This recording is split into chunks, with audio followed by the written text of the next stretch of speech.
그 사후 약방문에 불과하다 뭐 이런 해석이신 것 같은데 이런 와중에 대통령이 이제 직접 이제 어제 아마도 KBS 박장범 KBS 뉴스9 앵커인가요? 그분하고 이제 대담을 나눈 것으로 확인이 됐고 7일 아마 오후 10시에 이제 방송을 한다고 그럽니다. 근데 여기서 두 분한테 좀 이렇게 큰 예언 한번 부탁드릴게요. 그 결국은 핵심되는 그 논제가 김건희 여사의 그런 명품백 수수와 관련된 부분 아닙니까? 사람들이 궁금해하는 것도 이 부분에 대해서 우리 대통령이 어떻게 설명할 것인가에 굉장히 주목하고 있는데 저도 비슷하게는 보는데요. 그리고 아마 제가 여기서 한 발 더 나아가서 예를 들어 대통령실에서도 나름대로 연설이나 메시지 관리하는 분들이 있으니까 그러면 그런 식의 얘기들을 넣을 거예요. 그러니까 약간 김건희 여사의 입장에서 국민들이 생각할 수 있도록 하는 멘트들.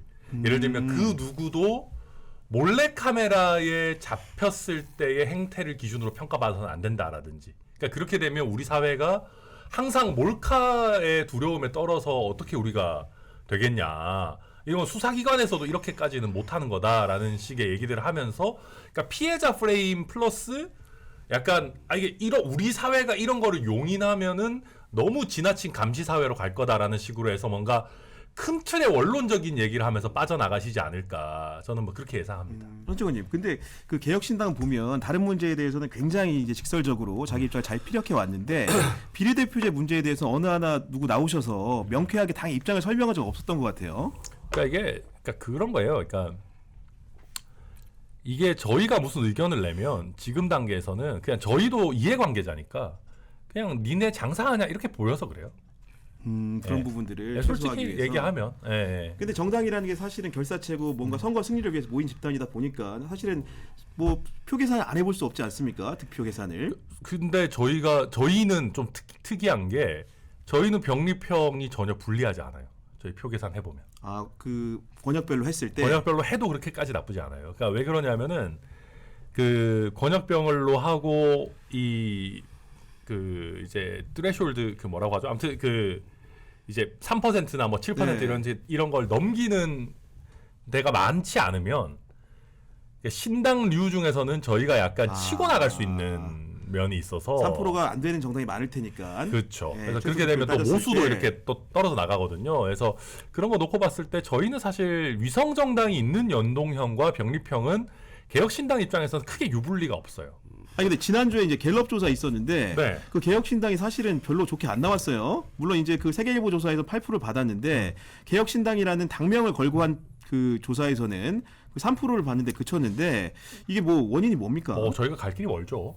실제로 기본적으로 저희가 더 잘해야 되는 부분이고 다만 이제 몇 가지 기술적인 문제들 다른 여론조사들에 비해서 좀 차이가 나는 부분들을 굳이 짚자면 갤럽 조사에서도 정치에 관심이 많다라고 응답하신 분들은 개혁신당 지지가 한 6% 정도로 나왔어요. 근데 관심이 없다라고 하신 분들은 한 1%가 나왔거든요. 그러니까 이게 이준석 신당으로 조사하느냐 개혁신당으로 조사하느냐에 따라서 사실 좀 달라져요. 왜냐하면 제가 오늘도 이렇게 홍보하려고 입고 나왔지만 아직은 개혁신당이라고 하는 당이 어떤 당인지 이준석 대표가 만든 당인지 모르시는 분들이 아직 꽤 돼요. 그러다 보니까 그런 부분에서 이제 나오는 게 하나가 있고 또 한 가지는 저희가 지지율 조금 떨어질 수 있다는 거 알고 있었어요. 그러니까 왜냐하면 저희가 최근에 내놓은 정책들 같은 것들을 보면 찬반이 뚜렷하게 갈리는 거거든요.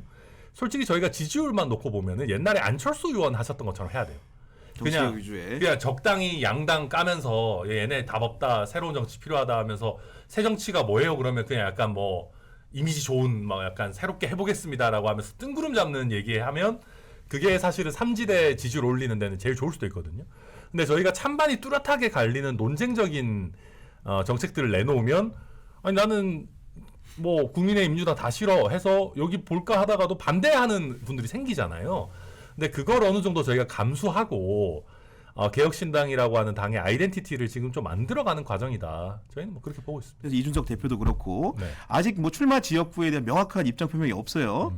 이걸 두고 좀 약간 의문을 하는 사람들이 있는데 이거를 좀 고민이 길어진 이유가 있어요? 제가 그냥 솔직하게 말씀드리면 저는 순천 출마 가능성 매우 높고요. 근데 이제 당에서 조금 그래도 전략적인 유연성을 좀 그래도 유지는 해달라라고 해서 저도 뭐 발표 시기라든지 방법이라든지 이런 거는 뭐 좀 더 상의하고 있는 상황이고, 근데 이제 그런 게 있습니다. 저희는 그 확고한 어떤 지역적인 기반이 있는 정당은 아니에요. 그래서 뭐 전국 어디를 가서 뭐 여기 간다고 오늘 뭐 양양자 원내대표가 용인갑 가니까 뭐 양지를 찾아간다 뭐 이런 보도도 나오던데 뭐 개혁신당의 양지라고 평가해 주셔서 일단 감사하고 근데 그런 상황은 아니거든요, 솔직히 얘기하면. 그래서 좀 이준석 대표의 출마 지역이라는 것도 저희가 쓸 수 있는 전략적 자원입니다. 왜 그러냐면은 저희 개혁신당 합류를 상의하고 있는 현역 의원들도 항상 물어보는 게 이준석 어디 나가냐. 뭐 내지는 좀 저한테도 관심 있는 분은 이준석 천하람 어디 나가냐. 뭐 이런 분들이 되게 많아요. 그래서 또 심지어는 어떤 분들은 내 양옆 지역구에 이준석 천하람 출마하면 어떠냐. 뭐 클러스터를 만들어서 나가자. 이런 분들도 계시거든요. 이게 그래서 지금 여러 변수들이 좀 있기 때문에 좀 전략적으로 저희가 접근할 수밖에 없다, 현재로서는.